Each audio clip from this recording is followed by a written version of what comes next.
Que feriez-vous si un miroir pouvait vous donner tout ce que vous désirez, mais au prix de votre âme et de votre amitié?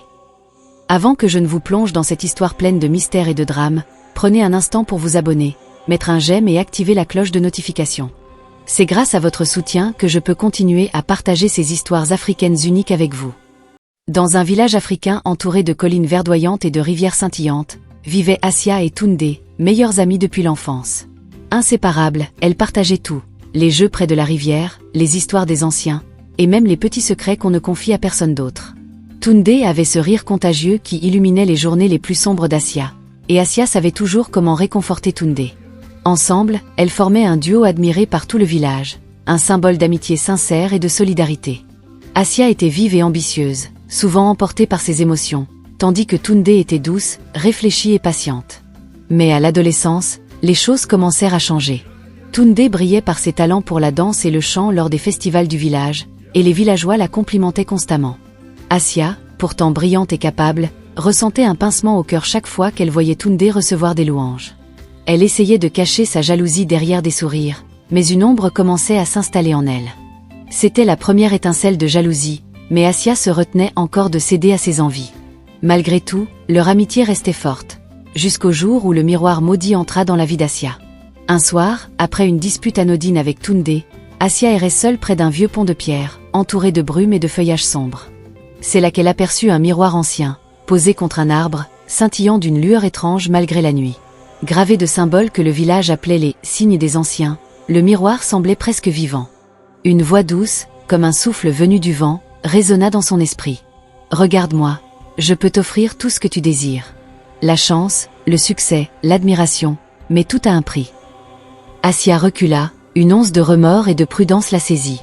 Elle savait, au fond d'elle, que ce miroir était maléfique. Elle tourna les talons et s'éloigna, laissant le miroir derrière elle. Mais peu après, un événement déclencha la colère d'Assia. Danté, un homme riche et influent, arriva au village à la recherche d'une épouse. Assia fit tout pour attirer son attention, espérant briller plus que Toundé. Mais Danté fut irrésistiblement attiré par la simplicité et la sincérité de Toundé. Lorsqu'il officialisa son choix devant tout le village, la jalousie d'Assia éclata en une tempête dévorante. Tous ses remords s'effacèrent. Elle ressentit une douleur aiguë, tout ce que Toundé avait, elle le voulait pour elle-même. Aveuglée par sa jalousie, Assia retourna voir le miroir. Cette fois, elle n'hésita pas. Sans réfléchir, elle tendit la main. Le verre froid vibra sous ses doigts, et une transformation subtile s'opéra en elle. Ses réussites se multiplièrent. Les récoltes qu'elle aidait à surveiller prospéraient, ses conseils aux villageois étaient écoutés avec respect, et même les anciens semblaient lui porter plus d'attention. Mais le miroir, insidieux, avait un effet secondaire. Chaque succès venait avec une ombre dans son cœur. Assia devenait de plus en plus jalouse, rancunière, et prenait plaisir à voir Toundé échouer. Les événements étranges commencèrent à se multiplier. Les récoltes de Toundé se perdaient mystérieusement, sa santé déclinait sans raison apparente, et même ses amis semblaient l'éviter. Assia se sentait coupable, mais chaque fois qu'elle approchait du miroir, la voix murmurait « Ce n'est pas toi, c'est le monde qui te refuse ce qui t'est dû. » Avec le temps, Assia ne reconnaissait plus la jeune fille qu'elle était autrefois. Son cœur, rempli de jalousie et de rancune, la poussait à des actes qu'elle n'aurait jamais imaginés. Mensonges, manipulations, trahison. Après le mariage de Toundé avec Danté, cette dernière pensait que sa vie serait enfin paisible.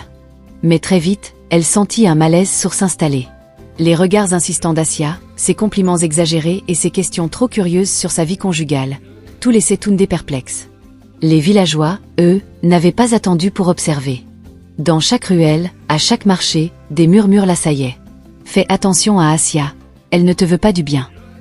Ne lui confie pas tout, Toundé, elle pourrait te trahir. » Même la mère de Toundé, femme sage et respectée du village, s'inquiétait ouvertement. Un soir, alors qu'elles étaient seules dans la maison familiale, elle prit sa fille par les épaules. « Ma fille, je t'aime comme ma propre vie. Je te connais depuis toujours, et je sais quand quelqu'un pourrait te faire du mal. Assia, elle n'est pas ce que tu crois. Protège ton cœur, Toundé. Ne laisse pas cette amitié te détruire. » Malgré tous ces avertissements, Toundé refusait de croire au mal.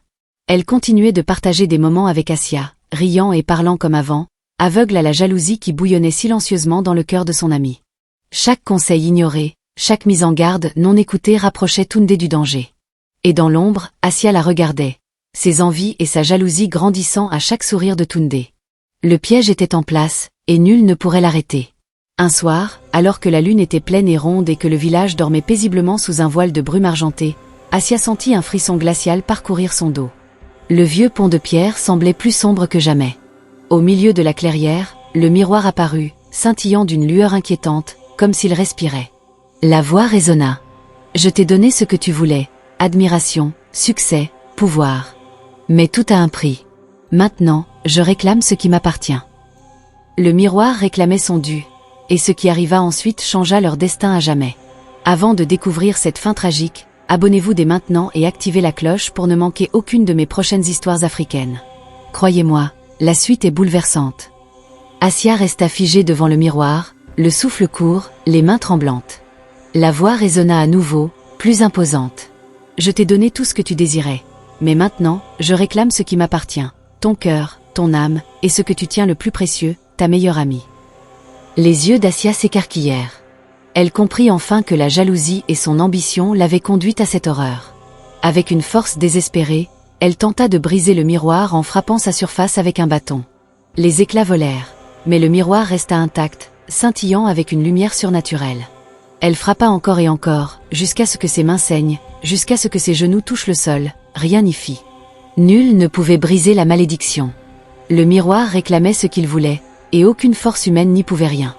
Une lumière noire et brûlante jaillit de la surface du miroir, enveloppant Assia. Ses cris résonnèrent dans la nuit, mais le village resta silencieux, comme figé par l'horreur.